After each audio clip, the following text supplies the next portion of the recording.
MENTOO discussion is specifically centered around prepubescent boys who have been sexually introduced to activities by females past the age of puberty, its impact and lasting effect on their psychological well-being. The moderators of this podcast are not licensed clinicians.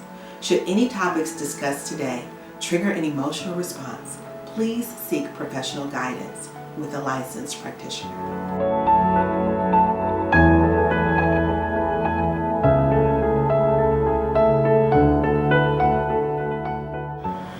I hope you're ready. We're back with MENTOO, the aftermath of malehood sexual trauma. I'm here with my brother, Earl Christian III, Urban Wall Street. Indeed. We are in Brooklyn. Brooklyn, New York. On the stoop. On the stoop. Oh boy, we got some things to unpack today. Are you ready? Let's get at it. It's time to continue that conversation. Yeah. It's a serious conversation on a lot of things, I'm sure where we are today are a result of things that happened yesterday. It's time to really start talking about areas in our community and our culture that affect our young males. Because if it affects our young males and boys, subsequently it's going to affect our young girls and then our women. Absolutely. So we can't help our women if we can't help our boys. We can't help our men. If we don't fix our men, we'll never fix our families. And there's a lot of things that need to be fixed, but we got to talk about things. We have to talk about things. And if some things are painful, some things might be embarrassing for some people, traumatic, but I'm from Brooklyn, New York, man. This is what it is. I've lived through a lot of different traumas, a lot of different adversities, a lot of different great things as well. But when you grow up as a black man in America, some of the things that I happen to experience, unfortunately, they shape who you are and how you evolve and how you see things. But at this stage of my life, like I said earlier, it's time to talk. Okay, so here we are. We are at an iconic location. We are on the stoop.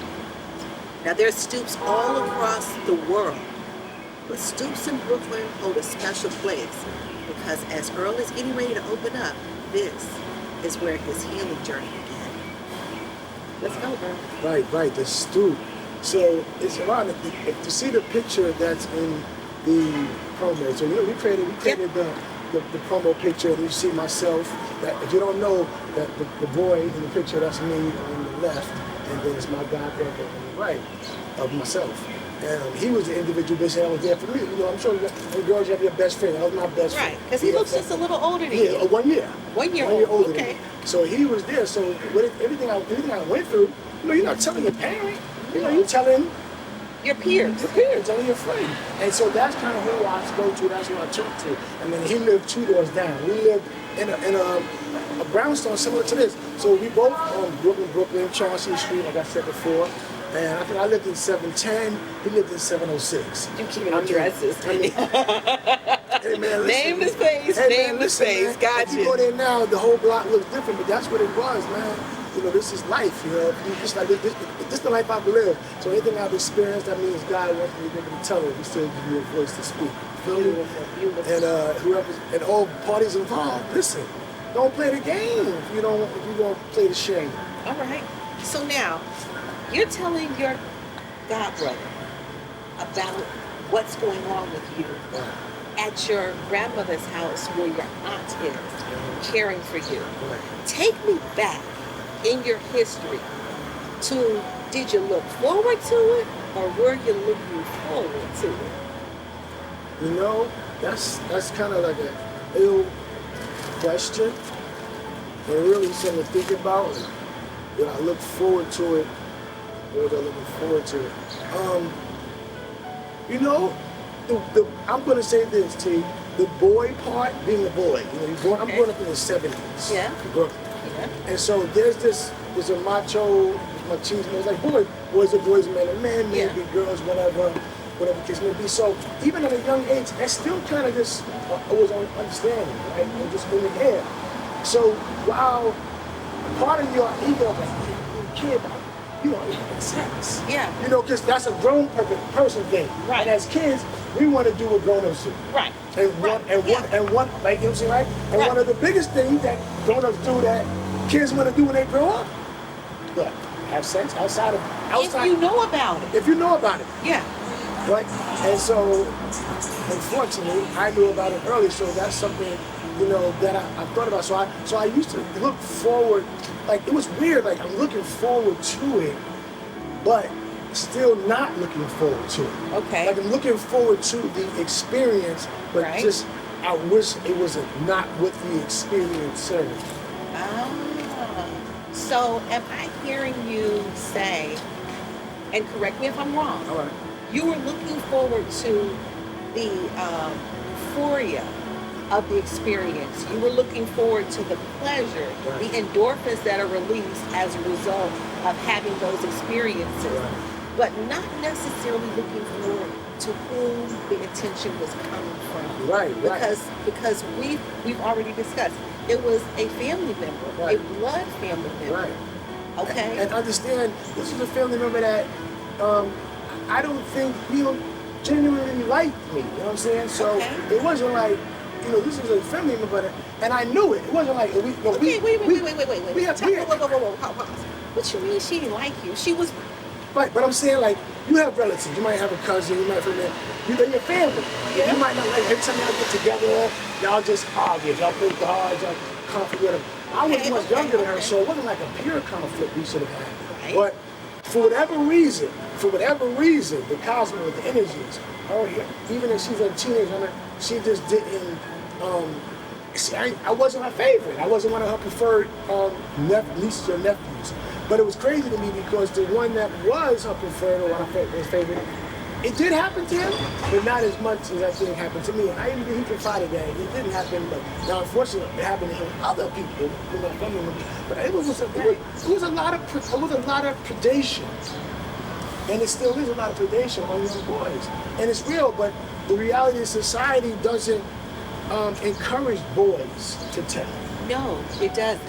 And so you just kind of, you know, think like, yeah, I'm a man, I'm doing man things, I'm growing.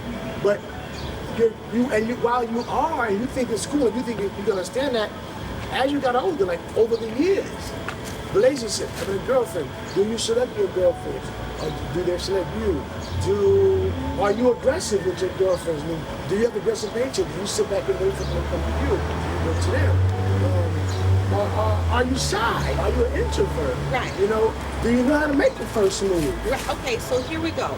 Now, like we talked about in the previous episode, you were very laid back from the time that I met you. Mm-hmm. You were not a gentleman that was really aggressing young ladies.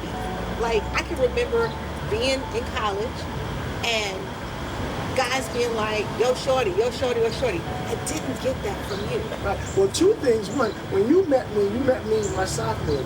Yes. So my freshman year, I didn't have a girl. So my freshman year, I might have been a little bit more, yo shorty, yo shorty, yo shorty. Not as much, but I would. But then my freshman year, there was one girl that I was trying to date.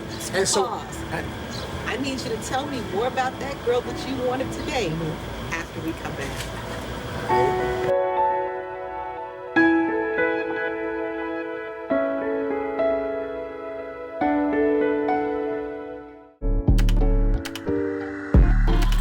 A lethal dose is in here. Who gets it, I won't know. Scary that it can be put into anything and we can't even see it or notice it.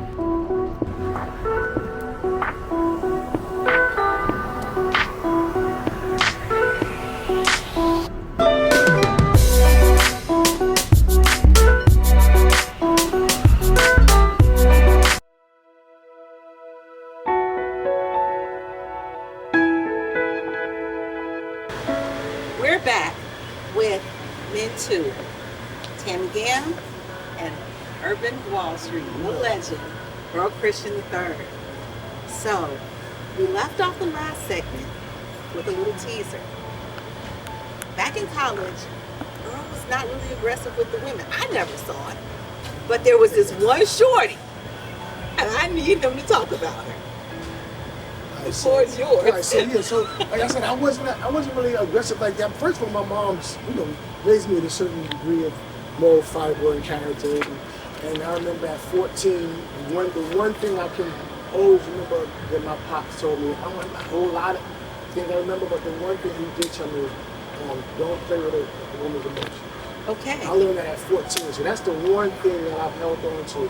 So I wasn't really trying to be like out there. Now, my freshman year, my first semester, I would have a girlfriend. I mean, yeah, I enjoyed Howard. Yes. I enjoyed being a young black man from New York City at Howard University with all the black girls, yeah, black women. Because you New York I loved boys, it. what? Yeah, New York boys. Especially for we Southern girls, it was a thing. And then my best friend was my guy, my dude. But it was a young lady that was a student at Howard, and I was crushing on her freshman year. But I don't know. I think my face was marred from acne blemishes, and I wasn't that cat. I ain't feel like that cat. And then I wasn't aggressive like that. But I was trying to holler, but I just wasn't. I was seasoned enough. I just wasn't ready for it. All right. And so then sophomore year came, and so it was an early sophomore year, October. So so what you doing this? What you doing this summer? Like, why do your face all cleared up? I'm like, I had this. I took these two products. I ain't gonna put them out because they still exist and they ain't paid me. But these two products I used, and boom. And so went through a short. We started rocking, and I loved her dearly. And so she was my lady for 2 years. So when you met me, I had a girlfriend. And I wasn't really out there. So, because I wasn't the one that had a girl behind it. Like, everybody knew who my girl was, to the point that niggas were trying to holler and all that. But I knew. I walked through campus like, nah, he's in a relationship. Like, that's his girl. Yeah. Because that's what I saw. My pops had a girl, Right. My mom's his wife. So I ain't feeling it's beautiful women, but you gotta get one, man. Right. The dope shorty and we rocked for 2 years. Okay, so you're pulling out another piece right here. You saw your father model the behavior of having one beautiful woman in his life. Wow, I didn't think about that. Absolutely. You saw that model. Right. All right?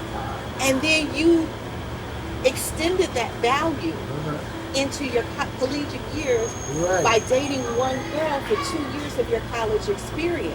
But at the same time, unfortunately, because of the early childhood issue and trauma, hurt people, right? Yeah. And not having dealt with it, I still didn't.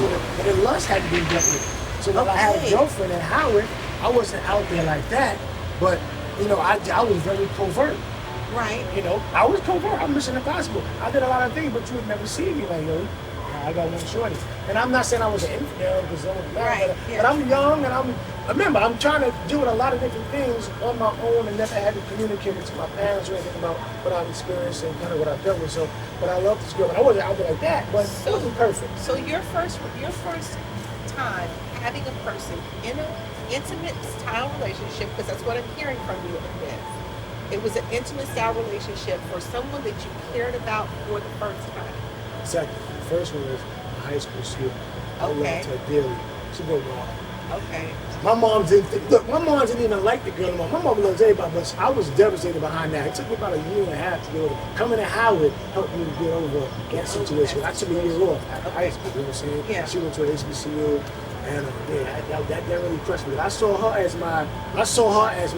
what my mom did to my pop. I saw her in high school, like sweetheart. Boom. And then everything was love, and I did a lot of fly things for her, and it wasn't necessarily reciprocated. It's just she young too. She went from college. Yeah. I get it now. I went to Howard, so I can understand. Young girl from the Bronx going to BSU. Like, my boyfriend home is cool, but this is a whole nother world. Right. So you understand now. But at the time, look, I broke up with my boyfriend before Howard. Right. I was like, I'm going to Howard. This high school stuff is a wrap. Right. It's over. It's not happening anymore. Right. And that's what I meant. That's what I did. I didn't know that. You didn't know that. I don't think either of us knew that. Okay. So we just went thinking, we'll all be good, not having any idea of what you're going to encounter. It's just the next level in your life. All right. So now, with specifically the one that you have more maturity with, right? Okay. The college girlfriend. I want to hone in on that particular relationship. Were there places that you're able to look back on with hindsight that you're able to see? You know what? These are places where I didn't feel so comfortable. These are places where I lost trust. These are places where I felt too vulnerable because of the way the relationship was formulated. Well, not necessarily so much, lost trust. For one, because of the early childhood experience, I think I've only been able to trust but so much anyway. There's always still a degree. It's a stopping line. Yeah, it's not like 100% like an all in. There's always that, the vulnerability is never just going to be a complete, all the pop open. Yeah. But not really. Just I would think, if I think someone is cheating, or if I think you just did something, outside of the relationship, even if we didn't do anything physically, I'm like, if I ask you a question, right, boom, and you say no, I boom. But then through just not even no crazy investigation, because we had signing books. Remember back in the dorm? So you can see, it's like a roster in jail. You see it on Goodfellas.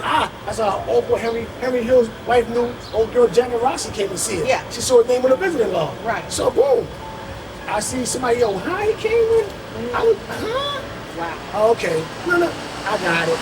If it's a cat that has similar look, features like me, look like me, fly cat, I got it. I'm from New York, shorty. Okay. So you were transferring some of your mistrust Oh, for sure. into that arena. I'm sure. If you were able to have a real conversation with that young lady now, do you think that it would have been perhaps a different outcome had you been able to have those conversations with her? But here's the thing. I have never not spoken of what happened to me as a child. Okay. I think that's what has gotten me through. I've always been very open. I work with kids. I do production with kids. I work with kids for 15 years. And I've shared what happened. So other kids will feel comfortable. Oh, what happened, Mr. C? You know what I'm saying? So, and I've never not been able to speak about it. Okay. I've just never decided to speak about it in a position where it's time to talk about it, maybe on a grander scale. I feel like I said, I'm a survivor. Like I said, I've come through this, and it's real. And if any young male that's been through it, it don't matter how gangster, how hard you are, none of that, bro. You're a human being. Okay. It's going to affect your spirit. All right. So pause on me for right there, for right now. We're going to come back in just a moment. We're going to talk about Earl, the survivor.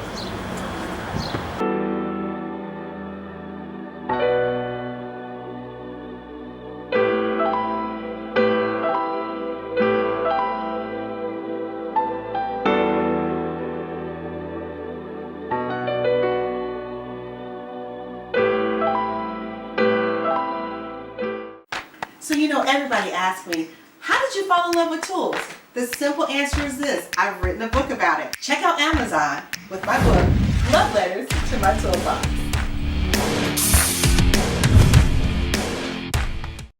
You cannot live with your own failure. Where did that get you?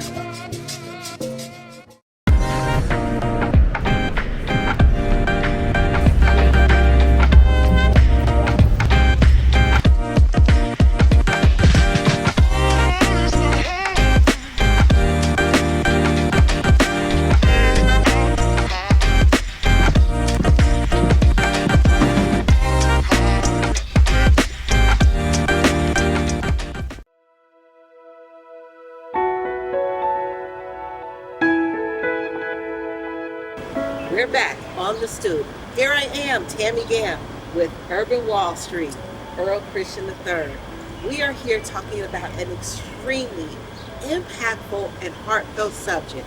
We're talking about MENTOO, men's sexual abuse.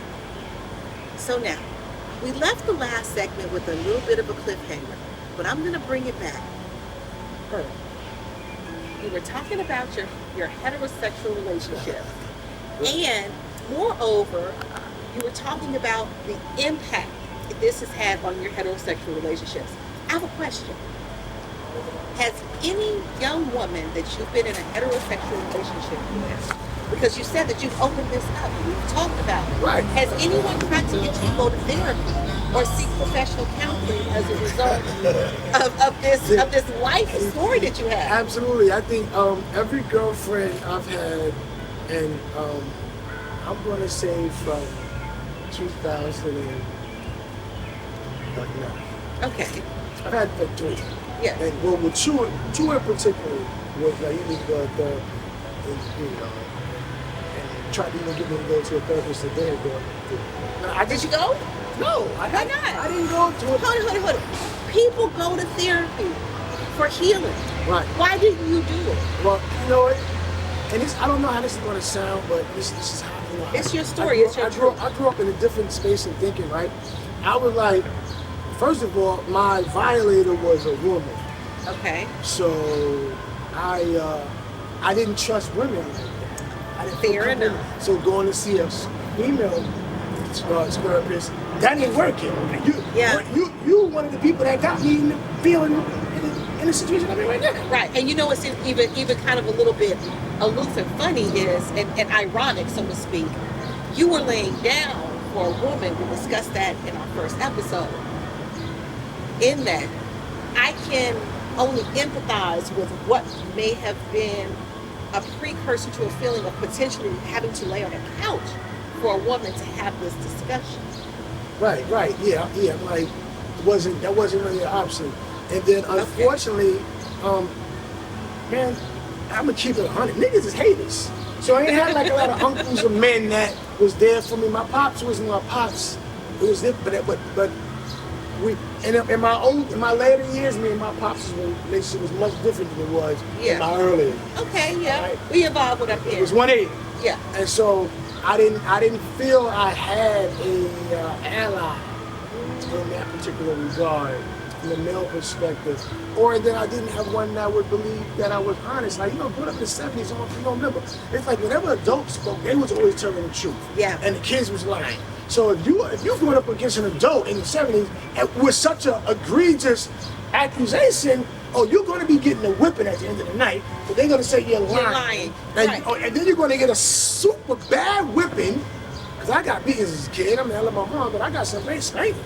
I got some beatings. You're going to get a beating, and so now that beating on top of what you already traumatized, like, so I'm hurting mentally and spiritually from what has happened, and now I'm about to get hurt physically. So all 3 realms of my existence are about to be hurt at the hands of the female, right? And then I don't have any male defending, supporting. So why I don't feel comfortable talking to none of y'all. And you know what? It's interesting because we are specifically talking about young men being preyed upon. Right.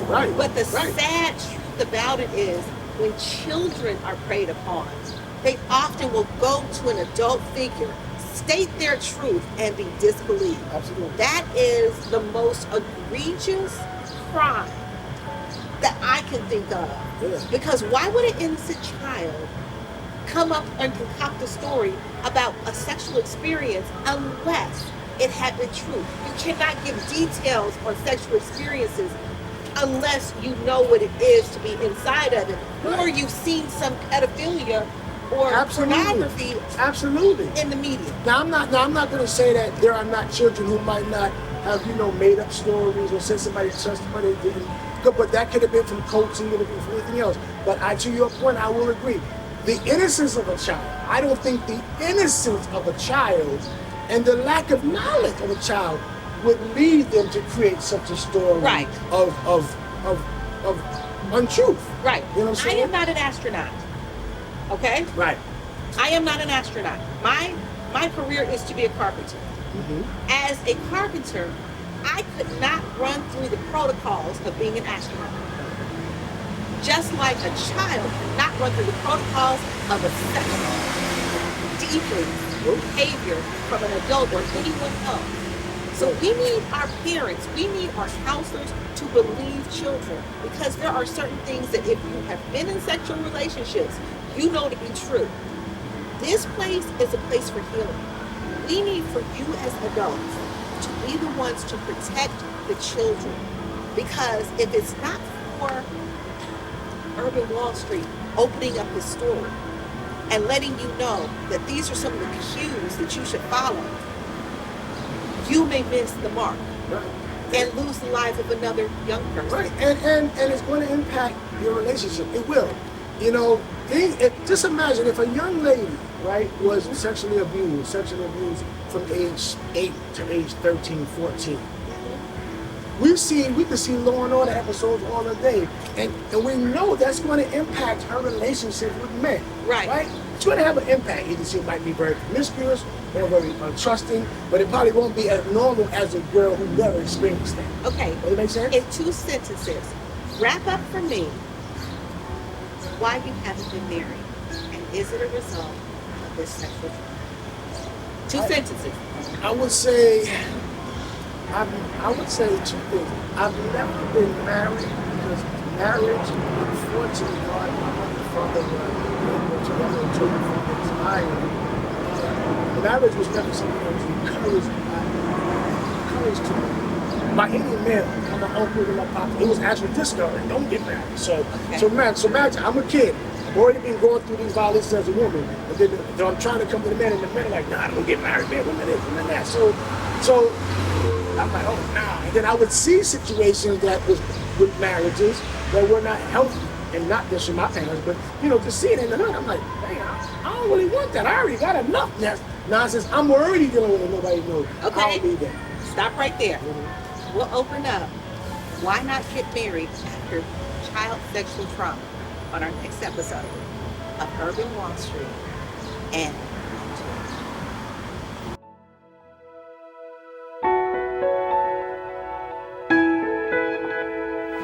Greetings, beautiful people. Earl Christian III, aka Mr. Urban Wall Street here. There's an upcoming series that I've created and I'm hosting and producing with my sister Tammy Gay. I'm the girly shop teacher. It's called MENTOO. Unfortunately, in the early part of my life, I was a victim of sexual abuse at the hands of an older woman, but I'm a survivor. But I know there's a lot of other young men and young boys that may have gone through this or still going through it. You're not alone.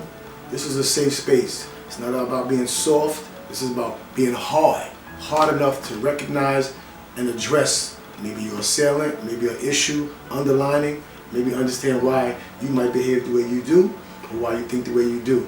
If you're like me, you want to talk about it. If you really want to talk about it, get at us. #MENTOO.